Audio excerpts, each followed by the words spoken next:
Hello, and welcome to Basics Workshop with Textile Exchange. We are so excited to have you along today as we journey through a learning opportunity to gain insights and information on Textile Exchange's core focus areas, which include climate change, biodiversity, standards and certification, preferred fiber materials, and membership. Basics Workshop is designed for beginners that are new to sustainability, but we welcome anyone wanting to learn. I'm excited to get started today and introduce you to Lorraine Pepper, who is the Managing Director of Textile Exchange. Lorraine? Good morning, Rose, and thank you for the welcome. And it is indeed exciting to be here. So good morning, good afternoon, and good evening, depending upon where you are in our virtual world today. We know that this time has been very difficult for most, and we are thankful for the recovery and the health and the well-being, and we pray for further recovery. So thank you for joining us virtually. And I just want to be able to share with you that we've got a great lineup of sponsors. This is truly the fuel that it enables us to be able to, bring these types of events to you. So take a good look here and, express your thanks to the sponsors that we have. So thanks. And we have, we're only a couple weeks away from the actual conference. And so I hope you are able to join us for that as well. But today we're going to dive into a few basics. And I'm going to talk to you just briefly about how we're becoming and what we need to do to be that driving force for climate action. Just a little update of why we're here and what we do. Textile Exchange is a nonprofit, so we're here for the public good. And we certainly have a core group of members that's growing, and Celeste will be telling you more about that. But our members are here to be a part of the solution. And so if you look at our mission statement, it includes the verbs of inspire and equip to accelerate. And we're inspiring and equipping people, not a company, not an organization, but people, because you, the people in this workshop, you may be new to our world and our community, but you're the torch bearers. You're the ones in the trenches that really make it happen. And so we want you to leave today feeling inspired and better equipped to make the changes that need to be made as we look toward changing the planet for the better.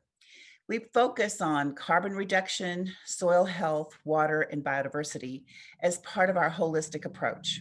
And of course, we have a vision, and I know you share this vision with us, we are envisioning a global textile industry that protects and restores the environment while enhancing lives. It has to be all encompassing. It has to be all the above strategy to really make this happen and make it work. And as a result, by 2030, we aspire to guide the industry to reduce greenhouse gases by 45%. And so you're going to be hearing quite a bit about that here in the early part of the call. And we're going to be joined by Michael in about 30 minutes to tell us why we need to go to 45%. So it's really exciting times. This is a shift for us as an organization.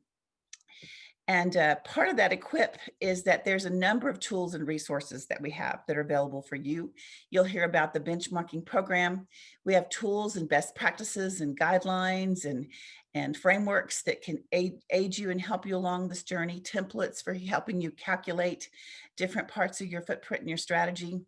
We have a robust set of standards and certification, including global recycled and responsible down and wool, and the most recent additions to our standards are responsible mohair and alpaca. And so these establish the, best practices. And not only that, the standards aren't today what they were 3 years ago, nor will they be what they will be in 3 years from now, or even 2 years from now, because we're committed to continuous improvement. And so we'll continue to raise the bar on what excellence looks like in order to really drive the industry through this metamorphosis. We issue a lot of several different industry reports. We've got team members that are fond of saying, you can't make good decisions without good information. So we want to make sure you have good information when it comes to what those best practices are, where you can find more preferred materials, actually defining what a preferred material is. We have a few fiber commitments. One of the ones I've been involved in lately is the 2025 Sustainable Cotton Challenge. We're over 114 some odd brands, I believe, that have signed that commitment to have more preferred cotton throughout their whole organization by 2025. So if you haven't signed that commitment yet, then get with me and we'll take care of it. And we'll make sure you have the strategies you need to be successful in that endeavor. The Learning Center is where you can go to find out all kinds of things. There's recordings, and Rose, who is on this call, can help you navigate that. We've got 11 different roundtables that focus more on materials, but we also have home and hospitality as well. And so it is about, the roundtables are specifically geared to identifying market barriers. What is the barrier to growth? And then taking not just collective action, but connected action to resolve that. And I was a little shocked when we did our roundtable assembly a couple of weeks ago that we have over 2,400 people involved in our roundtables from 1,200 different organizations. So when we talk about the power of change and in the trenches where we can get the traction that needs to happen, then getting involved in those roundtables is an excellent way to be part of the solution and to drive meaningful change. We have what we call value added services. If you need some extra help on your strategy, then we can help line people up to do that. Convening and collaborating is part of our DNA. We want to bring people together to drive those solutions. We need to move from being islands of good to a really force for change. And of course, all of us are making commitments to the Sustainable Development Goals. And so what does it take? And especially through the lens of fibers and materials. So these are just some of the places where you can be equipped. The other thing you should know is that we've just completed our strategic review. We've used a playing to win strategy, and we're rolling out our Climate Plus strategy, not only a little bit here on this call, but completely during the 2020 conference that we'll have in just a couple of weeks. And part of what this system, there's different recipes for strategy. So what this system has really done is allow us to have a very methodical approach to re-examine. We're coming up on 18 years as an organization, and we really have a lot of very mature programs, but it's time for us, we may be very busy rolling around, but are we rolling in the right direction and really having the impacts that we want to have? So we have taken time this year to really look at what truly are our goals and aspirations. What is our role as a stakeholder in this community? Because we're not like you, we're not in the trenches actually buying that fiber and turning it into products and engaging with the consumers like you are. And so what is our role as a catalyst and a resource for you as you're the one driving these changes? And so we really also took at what is it that we do best? What is our value proposition? And so a lot of work has been done around our role as a trusted authority, accelerator, and convener. And you'll hear a little bit more about that later on. And we're certainly getting into the area of how do we execute. And we've got some exciting news and things that'll be coming up on implementation partners. And we'll talk about partners just a little bit. One of the most interesting things I see happening for us is this, what we're calling a strategy pivot from, like I said, we're going on 18 years old. So from 2002 to 2020, a lot of twos in those in that box. It's been about growing the industry. It's about establishing those best practices through standards. It's about creating those reports and of course, effective engagement for the industry. So those are all good things, but we need to shift. The one thing we heard loud and clear is we have solutions. We have proven solutions with proven benefits. But what we've got to get to is drive the adoption. We have to accelerate the adoption of these solutions. And so we need to move from saying, here's a choice, here's a list of preferred fibers, make a good choice, to here's the choices you need to make and here's why, and let's set some goals to make sure we can have the impacts. So really moving from a choices place to, leading the industry, and here's the direction of travel. This is going to require more comprehensive guidance around our preferred fibers and materials. Again, so we understand if we're asking for a commitment, you're asking from a commitment from your consumers to say, this is not business as usual. This, sweater has preferred fiber in it. And so this is what this means. It's organic. And this is how there's an intrinsic value here. It's worth the investment because it's going to return, and you'll hear more about this, ROI squared, return on investment and impact. And so it's time for, if we're going to pay more for something, we need to understand the value. So you're going to need to have more comprehensive guidance on that. And that is only fed by data-rich communications. More data in the field of impacts of standards and where we are and where we need to go. And of course, we cannot do this alone. There's all kinds of partnership levels that we need to engage in, and we're very excited about the partnership opportunities. Just a little bit about our value drivers. And I know that I've had a few calls with some of our partner level members, and it's been really excited to talk about where some of you are on the journey of really building into your systems evidence of the preferred fiber material value, in insurance of effective verification or certification, and monitoring the progress that you're making with data and providing that data structure. We're doing that on a global scale across our groups. And so, but it's only as good as what we're getting from our community. We have boots on the ground that are collecting information in organic fields. We're partnering with other initiatives for more information and data. And you'll hear a little bit more about that later on too. Convening is about encouraging each other, being there for the inspiration. It's also about that pre-competitive space of really, again, we can't do this alone. And so what do we do together to tackle the challenges that we face? And then that allows us to co-create solutions. What we need to do much, much better, as I've shared before, is accelerate. We need to be that accelerator. And what is an accelerant? What do we use to help really push and drive the adoption and scale the conversion to high impact fiber materials? We want our members to be leading in best practices, and we want to be able to define and measure the pathways and outcomes. So these are a little bit of highlights of what our value drivers are, and this will be the lenses through which we deliver our work going forward. And a drum roll, this is it. This is what we worked on to understand and build up to, is that this is our Climate Plus strategy. It's our vision for 2030, to be that driving force for urgent climate action. I'm reading too much ahead of time. My tongue is getting tangled a little bit. So it's really exciting to think about what our role can be as a catalyst to support the work that we need to do and convene and gather the information that you need to have to make good decisions. And so it is about this 45% reduction. We know it's a big goal, but we have no choice. When Michael talks in a few minutes, it's like, why would we just go halfway up the mountain? Why would we only say, okay, it's okay to lose this much land in coastal flooding and everything? It's like, why would we do anything less than 45%? We have got to go for it.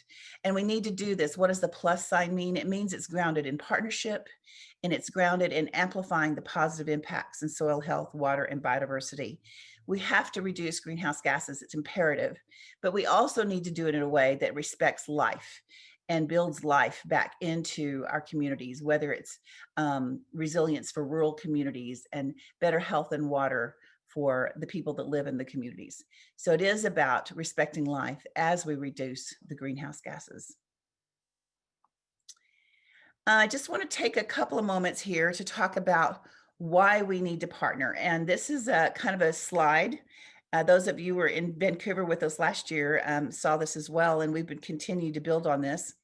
This shares the story of the fashion conveners, a group of us getting together to say we need to move beyond collective action, as I was talking about, islands of good, into really having connected strategies to make sure we're stopping duplicative efforts, that we're leveraging each other's strengths, because a complex problem, we know we're addressing a complex problem, but that requires multiple interventions. So while there might seem overlapping areas of work on this slide, the reality is all of us are facing the challenges from different perspectives with different solutions.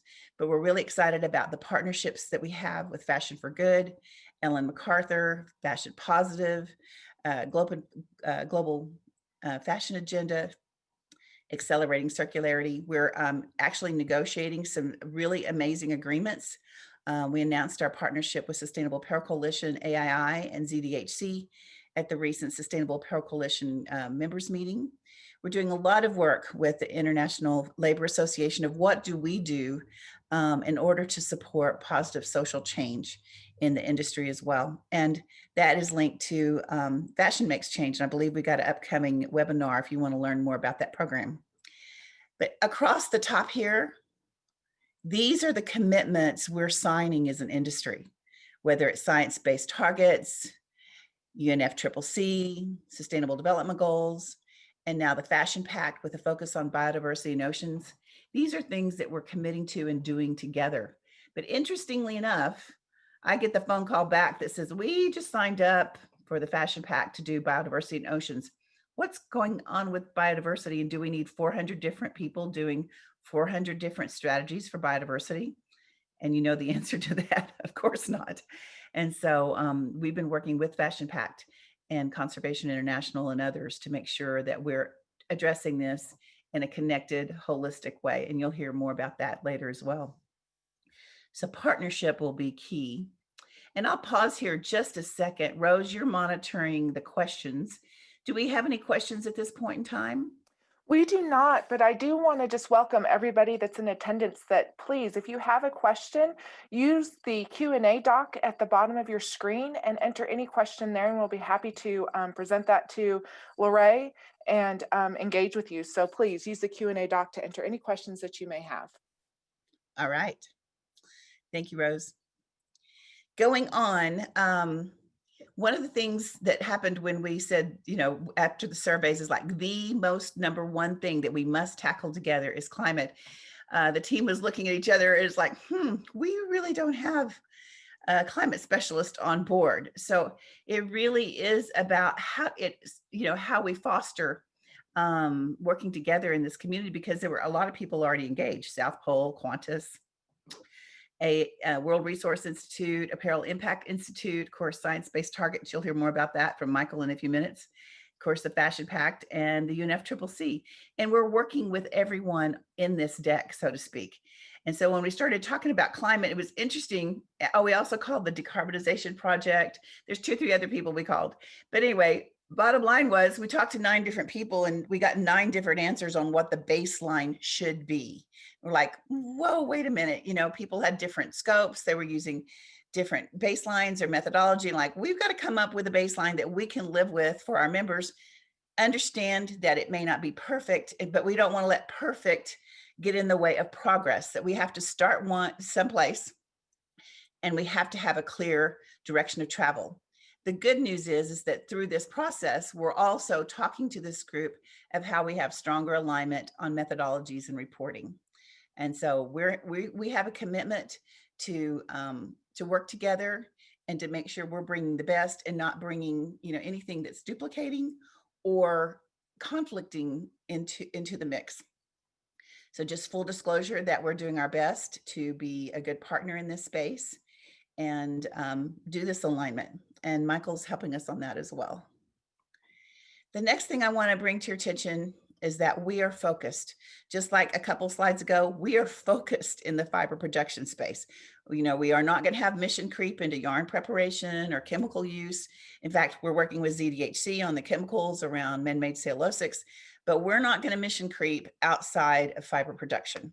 This is our area of expertise. We need to dive deep and partner with people that are diving deep in other spaces. So that comes into, we're in tier 4. We're talking about tier 4. And right now that percentage of impacts, different groups are using some different numbers. That's something else we'll be examining in the conversations we've had with a lot of our brands. It goes down to 11%. A lot of them are in the 20s. We've had a couple as high as 60%. But for the majority, we're using around 15 to 20% for that impact that we have at tier 4. But that really depends upon your fiber portfolio. So it's going to vary from brand to brand. We're also going to let you know that, of course, we have a strong partnership with Sustainable Apparel Coalition, and we are using the HIG MSI greenhouse gas midpoints for this baseline that we've established for our Climate Plus strategy. So while these inputs allow us to make a reasonable estimate, we're just going to be really upfront that there are limitations, and we're really committed to pursuing an LCA plus approach. We know LCAs are a snapshot in time, and they tell us these things, this quantity of things, but there's more to be told. So we're going to be moving from a simple math formula of fiber times MSI equals how it rates in our preferred world to more of an algebra equation of fiber times parenthesis MSI plus biodiversity plus soil health and investment plus this are going to equal how it needs to be rated into a preferred fiber portfolio. We're also not comparing fiber against fiber. we're going for best in class. What is the best in class we can do around wool and regenerative agriculture and regenerative grazing? What is the best in class that we can do for cotton? So we're really looking at that best in class and moving each fiber along a continuum of that continuous improvement and making better impacts. I'll stop for, Hooray. yeah, Sorry, I'm glad you're about to stop because we had a great question. Someone was asking, what does LCA mean? Could you define that for us, please? your LCA means life cycle analysis. And so it's that snapshot in time of what is this fiber doing in these specific areas. And Michael, I think you're on the call. Do you want to unmute and do any more around the definition of a LCA? Sure. I mean, essentially, it's just a measurement of cradle to usually gate impacts of any particular product or service. And so it's just a way to standardize evaluation of a product. Usually it's done in comparison. So you're comparing maybe a cotton t-shirt versus a polyester t-shirt or a plastic bag versus a paper bag. But it's meant to bring standardization. And there's an internationally accepted approach to doing that. So an ISO standard on how you do that. And so, yeah, that's LCA in brief. Yeah, so LCA stands for life cycle analysis. And that's where some of the conflicting information comes in, because where do you start it at the dirt? Do you just start it when you're extracting the oil from, the oil field? Where does it start and stop? So there's different methodologies and metrics for where these start and stop. So there's different scopes.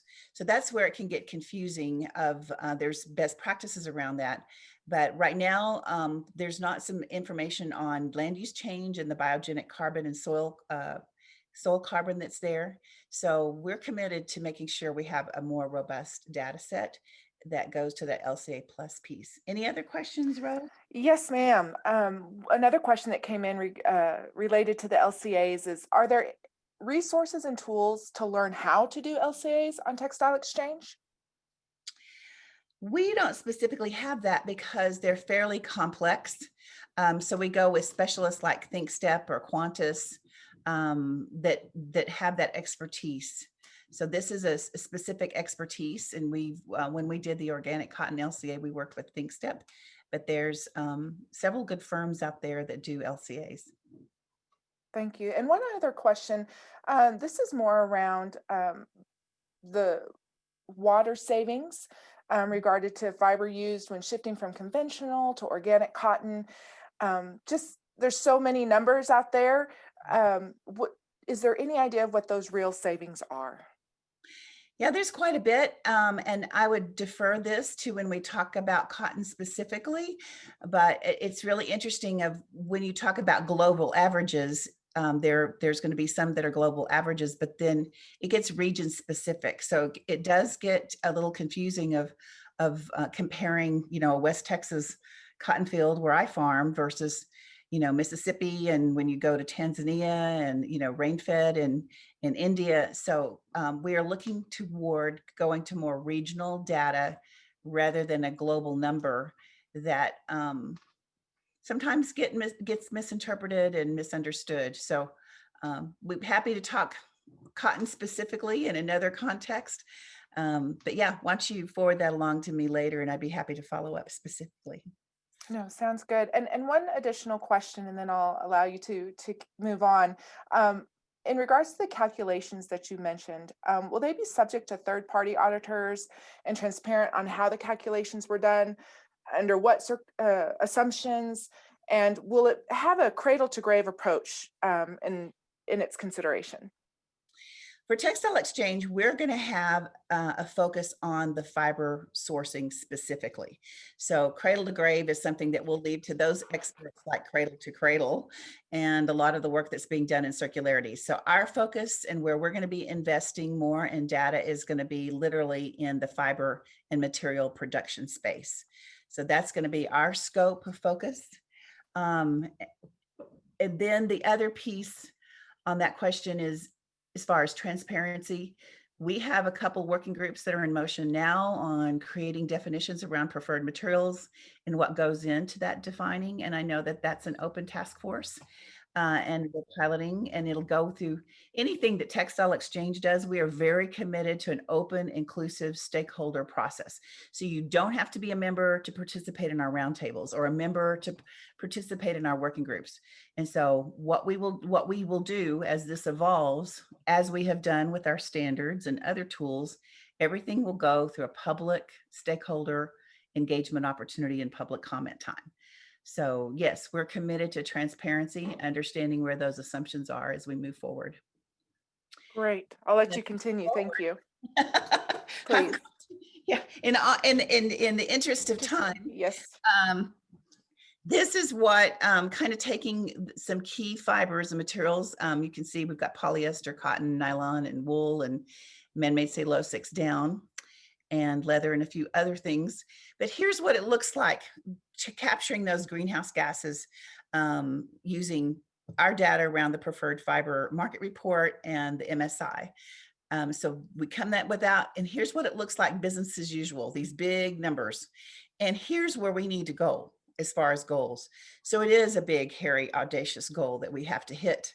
And we started playing around of what does it look like to do a little bit of recycled, a little bit of this, a little bit of that.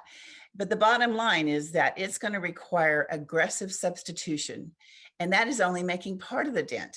It leaves a significant innovation gap of what we need to do. And I will just let you know right now, these numbers above on the aggressive substitution really don't include what we need to know and what we can do and the opportunities we have around expanded circular, regenerative, and carbon sequestration practices. If you guys have not watched the film Kiss the Ground, it's very hopeful of the opportunities we have through regenerative agriculture. Woody Harrelson, an actor we all know and love, starts, he's the narrator and guide, and he starts it as like, I've given up. You know, we're not making progress. It's overwhelming. And then he takes it through this journey, through some fields and through the opportunities that we have through look at all the land-based fibers of forestry management, grazing through the animal fibers, and of course through cotton and linen and hemp and some of the other land-based fibers. We have a lot of opportunity through regenerative agriculture, and that is not included in these numbers. So that will be something we work to define on what that means. So at the end, he says, I won't give up if you don't give up. So while this is a big, hairy, audacious goal, I'm the grandmother of 7 children. And it's like, for their hope, it's like, we don't have any choice. We have got to get to this 45% for the hope of our future. And I feel confident that we can, but we'll have to do that together. And here's some of the key strategies we're looking at to make that happen. We want to increase the uptake of recycled fibers. That's all across the board. We want to proliferate, and I know I'm getting on time. I've got 2 minutes, Rose. I'm watching the clock here. We've got to proliferate the regenerative practices. We've got to mitigate the land use. We're going to be partnering. So where we've got the colored slides are areas where we're going to focus time and resources and energy, but we've got to transition to renewables, and we'll do that through partnership as well as encourage innovation and circularity. We've got some great partners like Fashion for Good on that. And all across the bottom line, you'll see where we want to improve measurements, tools, and close these data gaps. I would invite you to attend next week. Michael and a guest will be speaking on getting to 45%. So I would encourage you, if you want a little bit more details about what it looks like and what our plans are for getting to 45, I'm not going to spoil that news. So make sure you attend that session. And over the next few months, you'll see how we're going to take our gears and how we put this in motion to really deliver to that Climate Plus strategy.